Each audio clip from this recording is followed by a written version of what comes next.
전종환의 빅이슈입니다. 전남 강진에서 실종됐던 여고생의 시신이 발견됐다는 소식 어제 전해드렸었죠. 부패가 심하게 진행이 돼서 얼굴을 알아보기 힘들 정도였었는데 그래서 DNA 검사를 진행을 했더니 이 시신 실종 여고생이 맞는 것으로 확인은 됐습니다. 유력한 용의자 아빠 친구였죠. 용의자 김 씨의 승용차 트렁크에 있던 낫에서도 여고생의 DNA가 검출이 됐고요. 하지만 김 씨가 스스로 목숨을 끊은 만큼 풀리지 않은 의문은 한두 가지가 아닙니다. 시신 상태, 낫에서 검출된 DNA, 공범 가능성까지 빅이슈 이런 의문점들 하나하나 풀어보도록 하겠습니다. 자, 먼저 실종 여고생으로 확인된 DNA 감정 결과 함께 보시겠습니다. 강진 매봉산에서 발견된 시신은 지난 16일 실종된 16살 이모양으로 확인됐습니다. 경찰이 시신에서 시료를 채취해 국과수에 의뢰한 결과 이 양의 DNA와 일치한다는 통보를 받았습니다. 경찰은 또 용의자 김모 씨 차량 트렁크 안에 있던 낫의 날과 손잡이 사이 자루 부분에서 이 양의 유전자가 검출됐다고 밝혔습니다. 경찰은 앞서 이 양 시신 부검이 이루어졌지만 국과수로부터 골절 등 뚜렷한 외상은 보이지 않고 사인을 판단할 수 없다는 1차 부검 소견을 통보받았다고 밝혔습니다. 실종된 여학생의 칫솔, 사용하던 칫솔과 어제 발견된 변사체에서 채취한 유전자가 일치한다고 통보받았습니다. CCTV를 보면 그 낫이 발견됐기 때문에 유전자 감정 의뢰한 겁니다. 그래서 그 낫에서 지금 실종된 여학생의 유전자가 검출이 됐습니다. 네, 앞서 말씀드린 대로 여고생 시신 부패가 무척 심했습니다. 부모조차 이게 딸인지 알아보기 힘들 정도였다고 하는데 그래서 그런지 1차 부검에서도 정확한 사인 파악은 불가능했습니다. 자, 여고생이 실종된 게 지난 16일이었으니까 일주일 남짓 지난 건데 이렇게 부패가 급속도로 진행이 됐다. 뭔가 선뜻 이해가 되지 않는 부분이 있습니다. 그래서 이런 의문이 제기되고 있습니다. 용의자 김 씨가 증거인멸을 위해서 시신의 빠른 부패를 노린 건 아닐까. 일단 여고생 시신은 옷이 벗겨진 알몸 상태였습니다. 실종 당일부터 시신 발견 때까지 강진 지역 최고 기온이 30도를 웃돌았다고 하니까요. 이 4일 연속 비까지 내리면서 부패 속도는 아마도 빨라졌을 겁니다. 일반적으로 시신을 땅에 묻으면 부패 진행 속도가 더딘 것으로 알려져 있죠. 그래서 일부러 잡풀 위에 시신을 버려둬서 이런 멧돼지 같은 들짐승이 훼손하도록 방치한 것 아닌가 이런 의심이 들고 있습니다.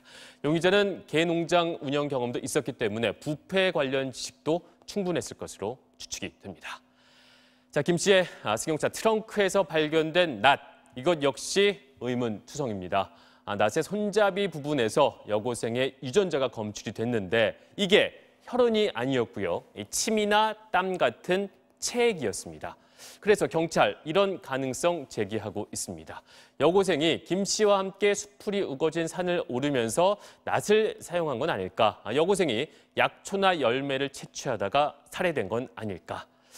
자, 보신탕집 주인 김 씨, 음식 재료나 약초 채취 아르바이트를 하면서 여고생을 산 정상까지 유인했을 수 있을 것 같습니다. 이후에 수상한 낌새를 느낀 여고생이 달아나려 하니까 범행을 저지른 건 아닐까? 숨진 여고생은 아르바이트를 간다면서 위험한 일 생기면 신고해달라고 친구에게 글을 남기기도 했습니다. 김 씨의 아르바이트 제안부터 뭔가 석연치 않게 여겼다는 걸 짐작해 볼 수가 있습니다. 자, 또 다른 가능성 역시 제기가 되고 있습니다. 실종 당시 단발머리였던 여고생, 시신 발견 당시에는 머리카락이 대부분 없었습니다. 김 씨가 증거인멸을 위해서 여고생의 머리카락을 낫으로 자르면서 DNA가 묻은 건 아닌가 이렇게도 볼 수가 있다는 겁니다. 경찰 관계자의 말 직접 들어보겠습니다. 학생의 유전자가 거기서 검출됐기 때문에 같이 차에 동승을 했거나 함께 있었다는 것은 우리가 확실히 확인할 수 있는 그런 부분이죠. 근데 그걸 어떻게 사용했다거나 이런 부분까지 지금 결정적으로 단정해서 말해줄 수 있는 상황은 아닙니다. 다른 더 보강 증거가 더 이제 유전자 검출을 또 다른 부위에서 뭐가 되거나 이런 것들이 나오면 정밀 감정한 내용도 또 나올 것이고 그걸 가지고 판단을 해야 됩니다. 흉기로 사용했는지 아니면 그냥 있는데 이렇게 이게 애기 유전자가 튀어서 묻었는지 이거 단정적으로 지금 확정할 수가 없는 상황이라서 네, 이게 단독 범행이 아니라 공범이 있는 것 아닌가 이런 의혹 역시 제기가 되고 있습니다. 이 여고생의 시신이 발견된 지점이 경사가 70~80도에 달하는 오르막길이었습니다. 김 씨가 차량을 주차했던 지점에서 대략 1km가량 떨어진 곳이었었는데 용의자 김 씨 172cm에 68kg이고요. 피해자 여고생이 160cm, 70kg.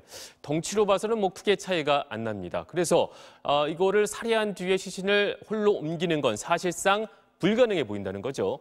실제로 기자들이 20kg 무게의 비료 포대를 메고 한번 걸어봤습니다. 그랬더니 5분만 걸어도 숨이 턱턱 막힐 정도였다고 하는데 여고생을 살해한 뒤에 시신을 옮겼다면 공범의 도움 반드시 필요했을 것으로 보입니다. 용의자 김 씨가 범행을 철저하게 치밀하게 계획한 듯한 정황도 속속 포착이 되고 있습니다. 김 씨의 휴대전화 실종 당일인 16일 오후에 강진읍에서 꺼졌습니다. 여고생을 만난 직후로 추정이 되고 있는데 휴대전화는 같은 날 오후 6시쯤에 다시 켜졌습니다. 집에 돌아와서 세차를 하고 여고생의 옷가지로 추정되는 천을 태우고 또 자신의 옷을 세탁한 직후였습니다. 우발적인 범죄는 아닌 것으로 보인다는 거죠. 김 씨는 또 새로 난 왕복 4차로 도로를 피해서 왕복 2차로인 옛 도로를 이용을 했습니다. 새 도로 구간에는 CCTV가 10개가 있었는데 옛 도로에는 1개도 없었습니다. 의도적으로 CCTV를 피한 것으로 추측이 됩니다. 차량 블랙박스 역시 꺼져 있었고요. 이게 애초 범행을 계획하고 여고생을 유인했을 가능성이 무척 높아 보입니다. 네, 티셔츠와 청바지 차림으로 아르바이트하러 나간다며 집을 나섰던 소녀, 싸늘한 주검으로 발견됐지만 사건은 여전히 수수께끼 투성입니다. 하지만 스스로 목숨을 끊은 용의자, 더 이상 말이 없습니다. 지금까지 빅이슈였습니다.